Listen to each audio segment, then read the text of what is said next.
ये ना तो पाकिस्तान है और ना ही कोई एशिया का शहर।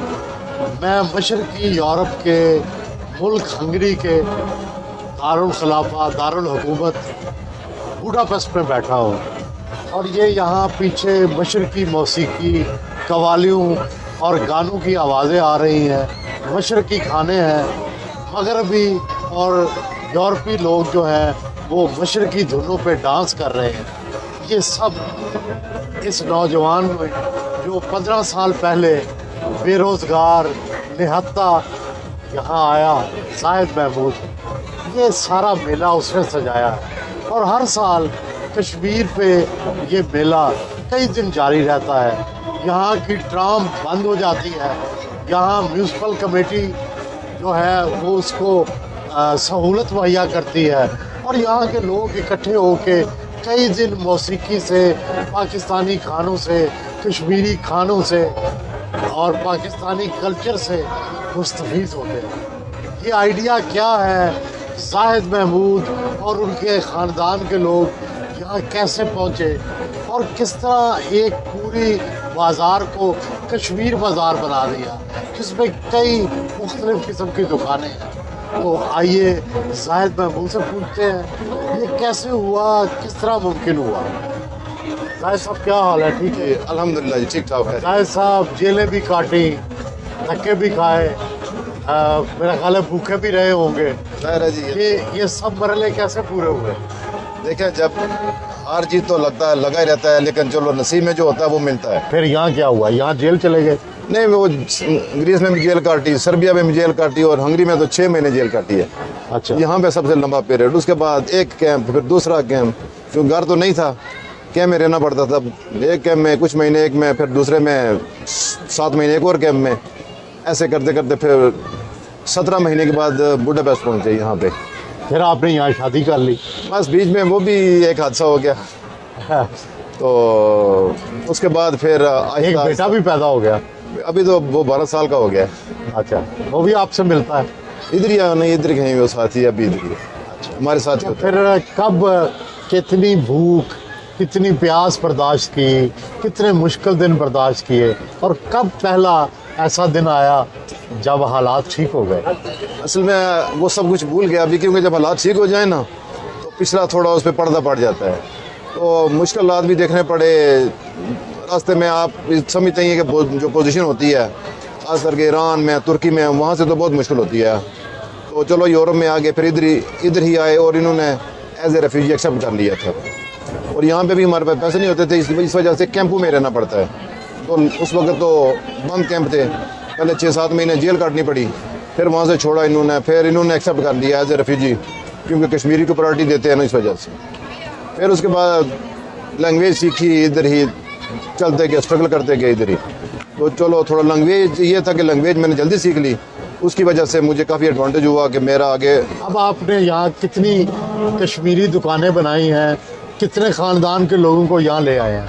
और बेसिकली इसमें मेरा कोई हाथ नहीं है, इसमें मेरे बड़े भाई हैं मेरे साथ, जो मेरे आने के बाद जब मैं थोड़ा स्टेबल हुआ तो फिर इन्होंने कहा कि दोबारा बिज़नेस एक दफ़ा स्टार्ट किया, फिर वो डूब गया और उसकी वजह से बेगम से तलाक भी हो गई मेरी, समझ लो कि उसी की वजह से। अब पाकिस्तानी बीवी है? जी, अभी पाकिस्तानी फैमिली और ले आए हूँ, बच्चे भी हमारे साथ ही हैं सारे। तो कितने बच्चे पाकिस्तानी से हैं? 3 है, एक बेटी और 2 बेटे। वो सारे हमारे साथ ही हैं। कितनी दुकानें हैं? दुकानें काफ़ी हो गई हैं यार। कितनी?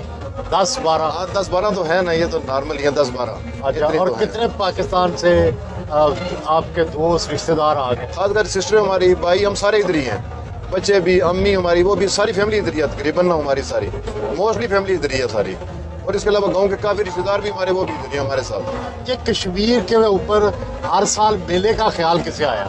और देखें, हम जहाँ से बिलोंग करते हैं ना, वहाँ पे 100 साल पुराना मेला भी लगता है, जो जिसको मेला मवेशियाँ भी कहते हैं, हमारे गांव में ही लगता है। तो वो तो हमें बचपन से देखा हुआ था, घुड़सवारी भी सब कुछ देखा हुआ था बचपन से ही। तो उसी की तर्ज पे ही हमने कहा कि हमारा जो कल्चर है हमारा यहाँ पे भी सेम ही होना चाहिए। तो दूसरा ये थे, जो इनका डिस्ट्रिक्ट है, ये बहुत कोऑपरेटिव लोग हैं। पाकिस्तान से क्या सीखा और यहाँ आके नया क्या क्या सीखा? एक लिहाज से ये समझ लें कि आज़ाद लोग हैं हम, वहाँ पे कोई कानून नहीं है और यहाँ पे पासदारी करनी पड़ती है हर चीज़ की, बस इतना फ़र्क है। आप पाकिस्तान में ये समझें कि आप आज़ाद हैं, जो मर्जी करें। यहाँ पे आप एक ना उसके अंदर है, बंद है, खोल के अंदर है, बस एक हद के अंदर रह के काम कर सकते हैं बस। जो मेला है इसका मकसद क्या है? इससे क्या कश्मीर का काज को हाईलाइट करते हैं, इसमें के कल्चर को? बेसिकली जो हमारा जो बैसाखी में लगता है वो लगता है अप्रैल में, उधर हमारे गांव में जो लगता है हर अप्रैल में मेला होता है। तो यहाँ पे ना मेले लगाते हैं 8वें महीने में, सारे फेस्टिवल 8वें महीने में ही करते हैं ये लोग। तो 8वें महीने के हिसाब से फिर हमने भी 8वें महीने में ही शुरू किया कि बैसाखी मेला यहाँ पे भी हमारा होना चाहिए। यहाँ पे हमारी अपनी पहचान होनी चाहिए कि कम अज़ कम इतनी पहचान होनी चाहिए कि हम कहाँ से बिलोंग करते हैं, कौन लोग हैं हम यहाँ पे। पैसे तो सारे ही कमा रहे होते हैं, दुनिया आई है कमा ही रही है, तो मैंने कहा चलो कोई लौटाते भी हैं साथ।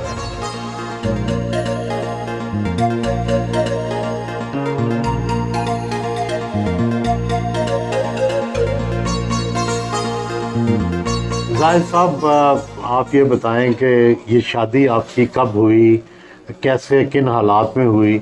अभी ये काफ़ी पुरानी बात हो गई है। 2009 में हमारी शादी हुई थी 6 महीने में, उधर अपने गांव में ही, कश्मीर में। रिश्तेदार हैं आपकी? जी, हालांकि भी थी। ये बताएं कि उस वक्त पहले भी आपकी शादी हुई थी, तो शादी के बावजूद दूसरी शादी कर ली? बस कुछ हालात ऐसे हो गए थे कि शादी एडजस्ट करना ही पड़ा इधर आगे, सेटलमेंट के लिए भी और साथ इधर थे, तो फिर इस लिहाज से। आप बताएं जी जाहिद साहब की सबसे अच्छी बात क्या है?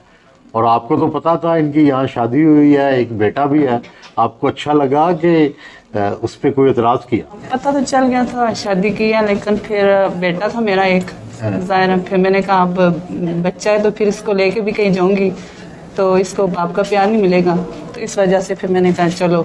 ये बेटा जो है इसको आके देखा तो फिर ये कैसा लगा? अच्छा लगा, बहुत अच्छा है, बहुत जी। अच्छा, हाँ, बेटू की तरह है ज़ाहिर। आपसे भी आगे मिलता है सही, अच्छे तरीके से। तो इनकी सबसे अच्छी क्या बात है जाहिद साहब? अच्छी बात ये है, सही है कि काम शाम के हवाले से मतलब सही, मतलब दिन रात मेहनत करना। और कोई बुरी बात भी है? नहीं, बुरी कोई भी नहीं है, सब लड़ाई किस बात पर होती है? कभी कोई ऐसी बात हुई नहीं है कि लड़ाई हो। खाने में क्या यहाँ के खाने पसंद करते हैं पाकिस्तान वाले? खाने में इनको जो भी मिले खा लेते हैं। तो आपको कैसा लगा कि कहाँ कश्मीर के गांव से यहाँ आप आ गई बुडापेस्ट में? कैसा लगा यहाँ के और वहाँ में, क्या फ़र्क है? वहाँ पे मतलब यहाँ पे हम लोग ये है कि अगर कोई काम शाम अगर जो भी बंदा करता है, जिसके हवाले से भी मतलब 12 आवर्स करना पड़ता है, वहाँ पे हुआ है कि थोड़ा काम शाम करें फिर इजी रहे, ये वो वहाँ पे थोड़ा और है, सेटअप और है, इधर और है। यहाँ की टफ लाइफ है, औरतों के लिए तो नहीं ना टफ हाँ, है? बहुत ज़्यादा टफ है। आप बेटे बताओ कि आपको अपने बाबा में क्या सबसे अच्छी चीज़ लगती है, और अपनी मामा में पहली वाली मामा क्या कहती हैं बाबा के बारे में? पता क्या बात नहीं आता, वही पता। हाँ, बस सबसे अच्छी बात है सारा दिन काम कर रहे, अच्छी लगे, अच्छी काम कर रहे, नमाज पढ़ ले। आप भी पढ़ते हैं? हाँ, आपका क्या नाम है? राजा भी हैं आप? कभी गए हैं पाकिस्तान? नहीं। कभी जाना है? अच्छा, क्या आप पाकिस्तान की क्या बात अच्छी लगती है आपको? फैमिली। तो जब अपनी मामा के पास जाते हैं तो क्या फ़र्क लगता है यहाँ पाकिस्तान के माहौल में और यहाँ का जो माहौल है उसमें क्या फ़र्क लगता है आपको?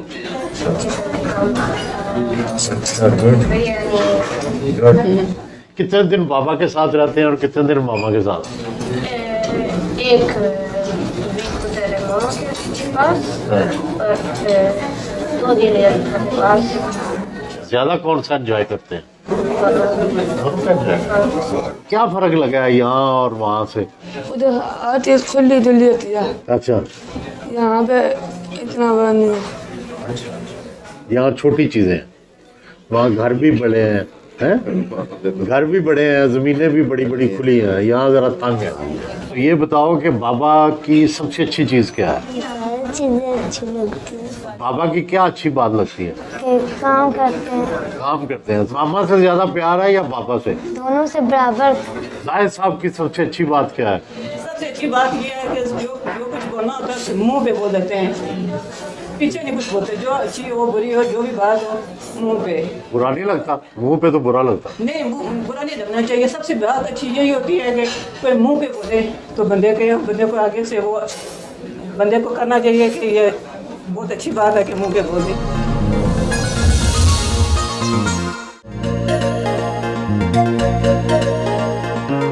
जब से इंसान इस दुनिया में आया है, नफरत और मोहब्बत दोनों ने यहाँ के जंग और अमन में बड़ा अहम किरदार अदा किया है। जूलियस सीजर और क्लियोपेट्रा की मोहब्बत हुई 2000 साल पहले, तो क्लियोपेट्रा जूलियस सीजर की बीवी बन गई। अब मिस्र के और रोम के तल्लुकात मिसाली बन गए। फिर एंटनी से उसकी शादी हो गई, तो ये एक वजह बनी उनके दोनों के इत्तेहाद की। और फिर बड़ी मशहूर जो दुनिया की जंग हुई, उसमें हेलन को हासिल करने के लिए दुनिया के कई ममालिक की फ़ौजें आमने सामने हो गईं, और फिर हेलन को की वजह से पता नहीं कितनी तबाही हुई। यहाँ भी एक रोमानवी दास्तान सुनाई जाती है कि ये शहर पहले दो अलग अलग शहर थे, एक बूढ़ा और एक पेस्ट। बूढ़ा जो है ये एक पहाड़ी इलाका है और दूसरा एक मैदानी इलाका था। लेकिन जब एक शहजादे की एक शहजादी से शादी हो गई तो तकरीबन 1000 साल पहले ये दोनों एक शहर बन गए। अब भी एक पहाड़ पर है, एक मैदानी इलाके में है, लेकिन अब इतने पुल बन गए हैं कि ये एक ही शहर है। इसका नाम भी बुडापेस्ट है, एक ही नाम हो गया। और मोहब्बत की ये एक लाजवाल दास्तान बुडापेस्ट की शक्ल में हमें नज़र आती है।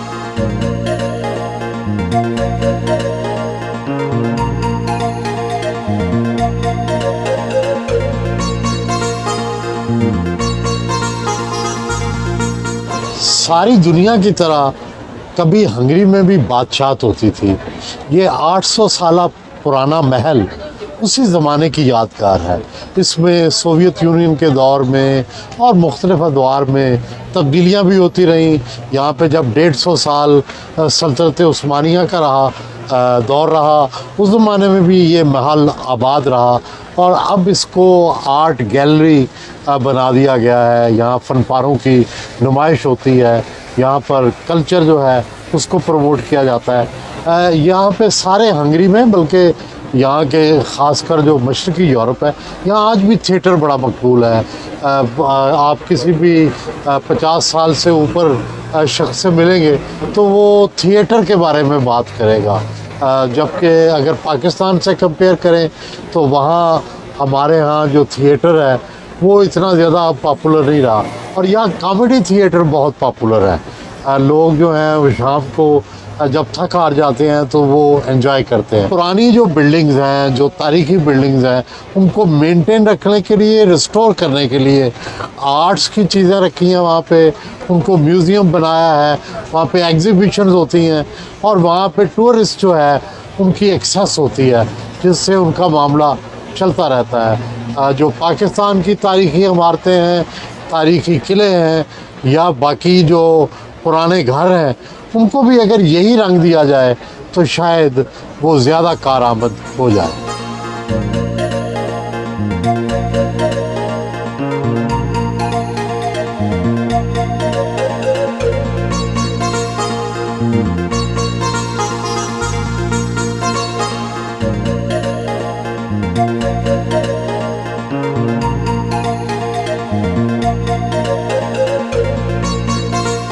हंगरी के दारुल हुकूमत बुडापेस्ट की मेरे पीछे जो आपको इमारत नज़र आ रही है, ये पार्लिमान हाउस है और इसका जो तर्ज़ तमीर है वो गोथिक है और इसको यूरोप की खूबसूरत तरीन बिल्डिंग्स में एक शुमार किया जाता है।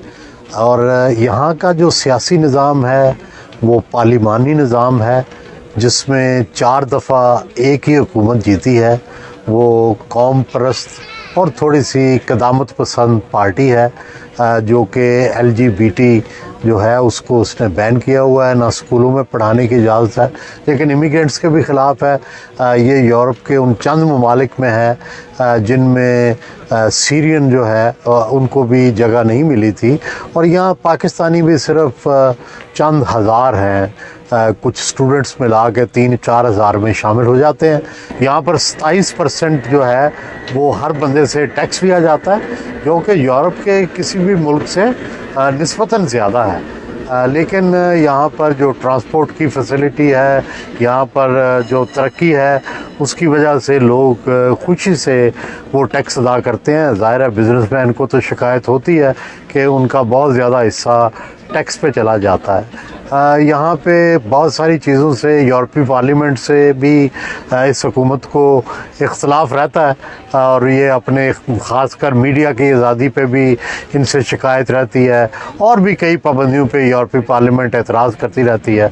लेकिन इसकी एक बड़ी कदीम हिस्ट्री है। ये 150 साल तक सल्तनत उस्मानिया का भी हिस्सा रहा और फिर उसके बाद ये जो सोवियत यूनियन था उसका हिस्सा रहा। 1989 के बाद ये यूरोप के ब्लॉक में आया। अब ये यूरोपीय यूनियन का एक बड़ा अहम हिस्सा है और अब ये यूरोप में शुमार होता है।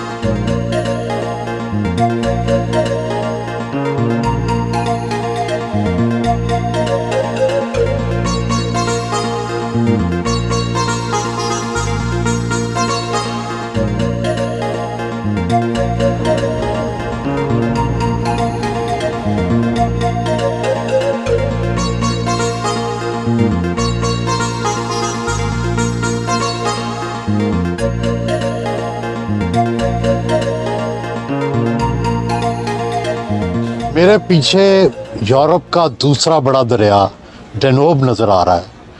डेनोब जो है ये 10 मुल्कों से में बहता है। जर्मनी से शुरू होता है और मुख्तलिफ़ नज़रियात के ये मुल्क रहे हैं और इसके बावजूद इसके बहाव पर और इसको रोकने पर कभी कदगन नहीं लगाई। छोटे मोटे इख्तलाफात होते हैं इस बात पर कि हाइड्रो पावर कौन सा मुल्क बना सकता है, किस जगह पे बना सकता है, किस जगह पे नहीं बना सकता।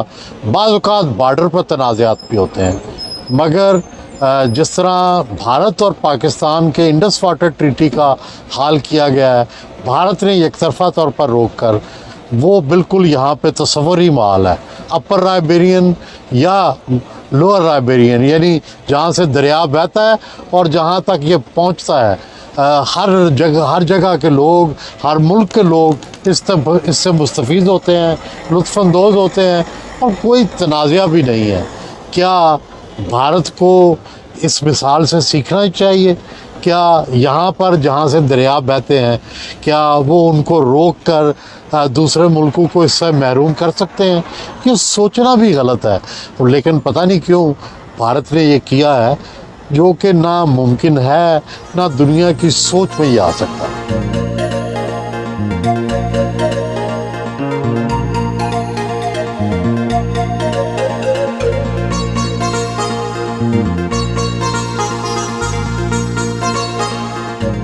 ये टिक्के और कबाब नहीं है, ये आलू के चिप्स हैं जो इस तरह बना के फ्राई करके और बिल्कुल ऐसे लगता है दूर से जैसे बोटियां हों ये, लेकिन आलू के चिप्स हैं। लेकिन इस वक्त मैं आ गया हूँ हीरो स्क्वायर पे। और हीरो स्क्वायर क्या है? वो कौमें जो अपने हीरोज़ को याद रखती हैं, वो बड़ी यादगारें बनाती हैं, बार बार अपने माज़ी को दोहराती हैं। वो लोग जिन्होंने उस कौम के लिए कुर्बानियाँ दी होती हैं, उनके नाम को तारीख़ में सुनहरे अल्फाज से लिखा जाता है। इसके इर्द गिर्द म्यूज़ियम बनाए गए हैं जिसमें उनकी तारीख़ है और फिर ये सारा एक सिंबलिज्म के ज़रिए क्रिएट किया गया है। इसमें घोड़े हैं, इसमें जंग है, इसमें अमन है, इसमें खुशहाली है, सबको इस स्क्वायर के अंदर रिप्रेजेंट किया गया है। और दूर दूर से लोग इसको देखने आते हैं। और साथ जो म्यूज़ियम बनाया गया है उसका आर्किटेक्चर भी काबिल दीद है, और उसके अंदर इस मुल्क की सारी हिस्ट्री, किस तरह हज़ारों साल पहले यहाँ बादशाह हुकूमत करते थे, किस तरह लोगों ने इस मिट्टी की खातिर यहाँ जाने कुर्बान की, सबको यहाँ डॉक्यूमेंट किया गया है। और हीरो स्क्वायर जो है ये ना सिर्फ आर्किटेक्चर का शाहकार है, सिंबलिज्म का भी शाहकार है। इस तरह के ये हंगरी की पूरी तारीख का मंजर जो है वो पेश करता है।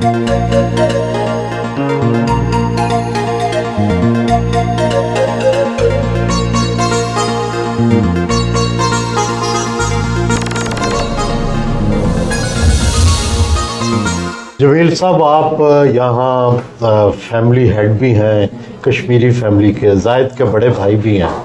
आप ये बताएं कि अब तक आपके ख़ानदान और आपके देहात के कितने लोग हंगरी में आप ला चुके हैं? ख़ानदान के जो हमारी फैमिली के तकरीबन सारे आ गए हैं। जो मैन थे, जो फैमिली में कमज़ोर थे, हमारे जो बहुत पीछे रह गए थे, हमने कोशिश किया कि सबसे पहले उनको लाएं। टोटल कितनी तादाद में? 150 से ऊपर हो गई अभी, और लीगल तरीके से लाएं और फीस भी लाएं, किसी से पैसे नहीं लिए। अच्छा। पैसे बल्कि जो खर्चा हुआ वो भी हमने अपनी जेब से ही किया है।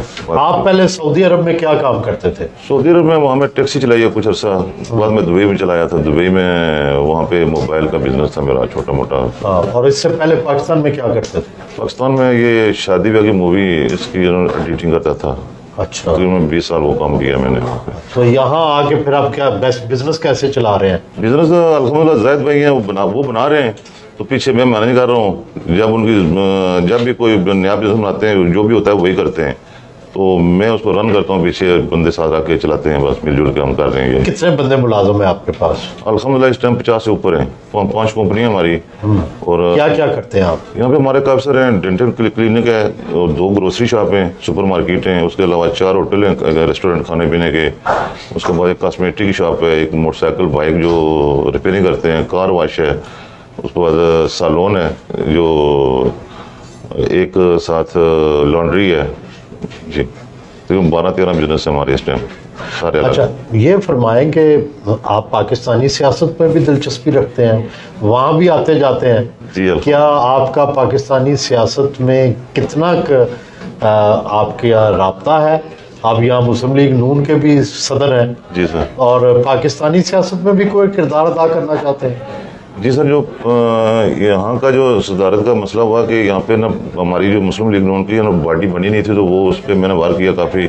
उसमें मेरे दोस्त हैं लंदन में, इश्तियाक साहब हैं, बैरिस्टर अमजद मलिक साहब हैं, उनके ताउन से हम मियाँ साहब से मिले हैं, फिर उनसे अप्रूवल लिया है, फिर उन्होंने यहाँ पार्टी बनाई है।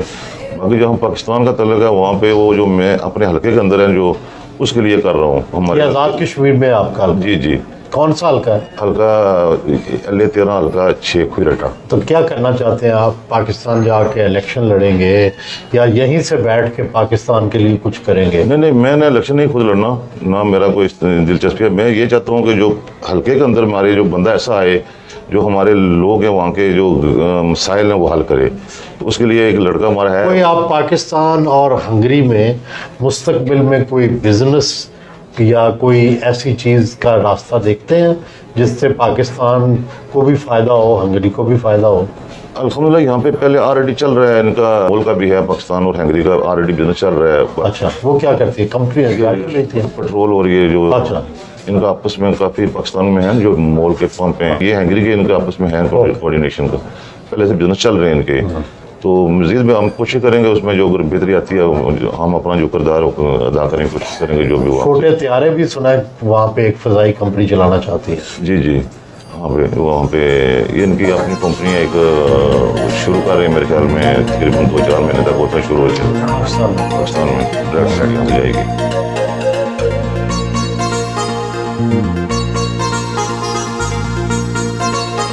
अगरचे यहाँ के लोग टैक्स ज़्यादा होने की शिकायत करते हैं, लेकिन साथ ही साथ यहाँ के तालीमी निज़ाम से बहुत मुतमिन है। यहाँ 12वीं तक तालीम बिल्कुल मुफ्त है, खाना भी दिया जाता है बच्चों को, और उसके बाद जब यूनिवर्सिटी में जाते हैं तब एक बड़ी कम सी फ़ीस ली जाती है। और यहाँ के जो मेडिकल कॉलेज हैं वो दुनिया के सस्ते तरीन फ़ीस के एतबार से कॉलेजेस हैं, और उनमें अंग्रेज़ी पढ़ाई जाती है। यूनिवर्सिटी लेवल में ज़्यादातर इंग्लिश भी अब शुरू हो गई है, लेकिन बायलिंगुअल हैं आमतौर पर। जो सरकारी स्कूल हैं उनमें दोनों ज़ुबानें पढ़ाई जाती हैं। ज़्यादा तवज्जो हंगेरियन ज़ुबान पर दी जाती है और कम तवज्जो इंग्लिश पे। लेकिन जो इंग्लिश स्कूल हैं, प्राइवेट स्कूल हैं, उनमें ज़्यादा तवज्जो इंग्लिश पे दी जाती है, और हंगरी को सिर्फ बतौर हंगेरियन लैंग्वेज को सिर्फ बतौर ज़ुबान पढ़ाया जाता है।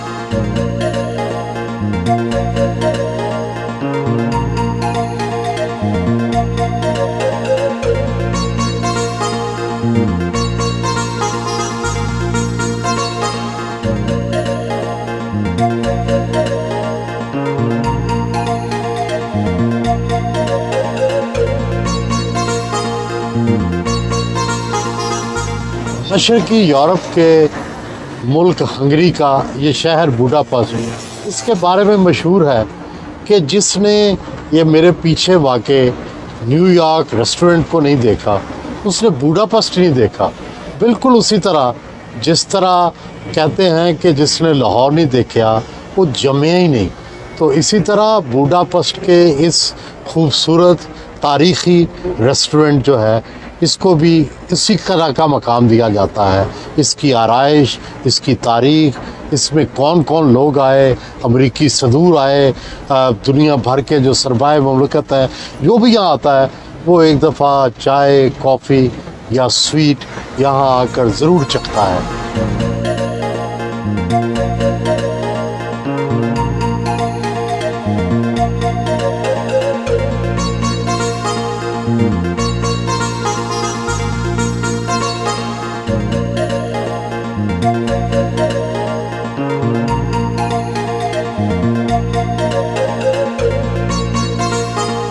जमील भाई, आपकी फैमिली कब यहाँ आई और यहाँ आके इनको कितना महसूस हुआ तब्दीली?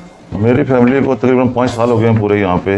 मैं 2018 में आया था, जैद भाई ने बुलाया था मुझे, मैं दुबई में था उस टाइम। तो यहाँ आने के बाद तकरीबन 1.5 साल के बाद मैंने फिर फैमिली भी मंगा ली। अल्हम्दुलिल्लाह यहाँ पे बहुत अच्छा सिस्टम है, हर चीज़ बहुत अच्छी चल रही है हमारी। पाकिस्तान से यहाँ हम बेहतर हैं। कैसे बेहतर है? यहाँ काम के हवाले से रोज़गार यहाँ पे अच्छा मिलता है, जल्दी मिलता है। पाकिस्तान में ये चीज़ें अवेलेबल नहीं है। एक घर में एक बंदा काम कर रहा है, 15 खाने वाले होते हैं। जमील साहब और जायद साहब में बड़ा इत्तेहाद इत्तफाक है, तो ये आपको ये जॉइंट फैमिली का सिस्टम कैसा लगता है? औरतें तो खिलाफ होती हैं। नहीं, मुझे बहुत अच्छा लगता है क्योंकि इत्तेफाक में बरकत है। तो किस तरह इन्होंने आपस में काम बांटे हुए हैं? तो इतना वो नहीं है, इत्तेफाक में कह रहे हैं, कोई मसला नहीं है, टेंशन वाली कोई बात नहीं है। अच्छा, जमील साहब कैसे हैं? ये यहाँ आके ख़राब तो नहीं हो गए हंगरी में? अल्हम्दुलिल्लाह ठीक है। क्या शिकायत है आपको इनसे? नहीं, आपको मैं शिकायत ही तो बता के जो तो गए आप तो चले जाएंगे ना। जमील साहब क्या करेंगे फिर? शिकायत इनको एक ही होती है, टाइम नहीं देते पूरा। मैंने पीछे पाकिस्तान में भी हमारे वहाँ पे सिस्टम चल रहा है कुछ सियासत का, उसमें भी थोड़ा बहुत करता हूँ। टाइम की कोई बात साथ यहाँ बिजनेस का भी होता है, उसको भी टाइम देना पड़ता है। तो फिर वो बंदा अकेला बंदा पर सारे काम कोई ना कोई चीज़ छूट जाती है। मेरा नाम हैदर अली है और हमारी फैमिली का ये है कि हम सारे एक इकट्ठे हैं। क्या खूबी क्या है कि किस वजह से कटे? यार और यार अभी तो आप क्या करना चाहते हैं? आप पाकिस्तान कितना पढ़े थे, यहाँ कितना आते? मैं पाकिस्तान में 5th क्लास में था। अच्छा, और अब मैं यहाँ यहाँ क्या चीज़ अच्छी लगी और पाकिस्तान की क्या चीज़ अच्छी लगी? यहाँ में सब सेम ही है। अपने बाबा की सबसे अच्छी बात क्या समझते हैं? पता नहीं पता? आपको कितनी दफ़ा मार पड़ी है? नहीं पड़ी, पापा से। पापा से मार नहीं पड़ी, मामा से मार पड़ती है? अच्छा। मेरा नाम जन्नत है। तो आप किस क्लास में हैं? 3। ये बताएं कि बाबा की सबसे अच्छी बात क्या लगती है? जो भी कहते हैं वो ले देते हैं। क्या क्या लिया? बहुत चीज़ें।